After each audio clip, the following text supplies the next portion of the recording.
मुख्यमंत्री आणि दोन उपमुख्यमंत्र्यांचा शपथविधी होऊन आता 7 दिवस होत आहेत. मात्र मंत्रिमंडळ विस्ताराचा मुहूर्त अजूनही सापडत नाहीये. प्रचंड बहुमत मिळालेल्या महायुतीच्या खातेवाटपाचं घोडं नेमकं कुठं अडलंय याची चर्चा त्यामुळे रंगू लागली आहे. अशातच मुख्यमंत्री फडणवीस आणि उपमुख्यमंत्री अजित पवार दिल्ली वारीवर आहेत आणि त्यामुळे या दिल्ली वारीतून नेमकं काय हाती लागणार याबाबत उत्सुकता आहे. पाहूया.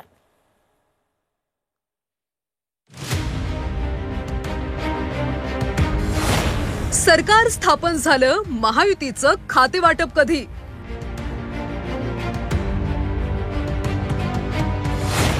खातेवाटपासाठी महायुतीच्या नेत्यांची दिल्ली वारी.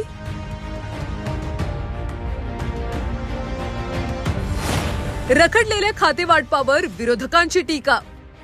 महायुती सरकारचा शपथविधी होऊन आठवडा होत आला, पण अजून महायुतीचं खातेवाटप झालेलं नाहीये.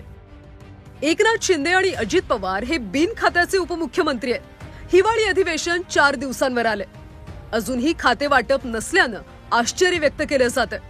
दिल्ली वारीला निघालेल्या एकनाथ शिंदेंची प्रकृती ठीक नसल्यानं त्यांनी दिल्लीला जाणं टाळलंय.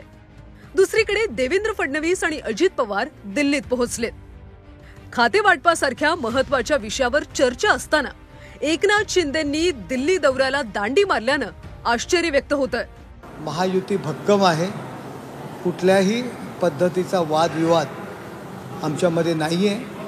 जर येत असतील तर माननीय पंतप्रधान नरेंद्र मोदीजी, अमित शहा यांना भेटण्याकरता येत असतील, त्यांच्या शुभेच्छा, त्यांचा आशीर्वाद घेण्याकरता येत असतील.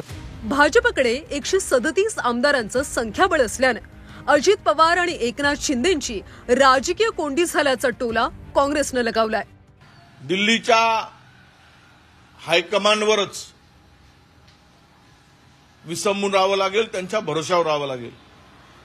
त्यांच्या आदेशाशिवाय यांचा पत्ता सुद्धा हलणार नाही. म्हणजे फांदी हलवायचं सोडाच, पान सुद्धा हलणार नाही. एवढी कोंडी या निकालाने या दोघांची केलेली आहे. महायुतीचे सगळे निर्णय आता दिल्लीत होऊ लागले. महायुतीचे अंतिम नेते आता अमित शहा असल्याची कोपरखळी काँग्रेस प्रदेशाध्यक्ष नाना पटोले यांनी मारली आहे. सगळ्यांचं कोणाला मंत्री करायचं नाही करायचं तर दिल्लीतच आहे.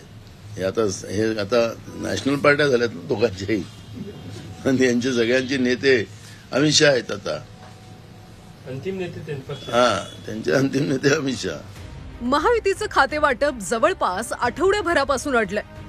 या दिल्ली दौऱ्यात खातेवाटपाचा प्रश्न निकाली निघेल अशी अपेक्षा आहे. मुंबईहून ओम देशमुखसह उर्वशी खोना, झी 24 तास, नवी दिल्ली.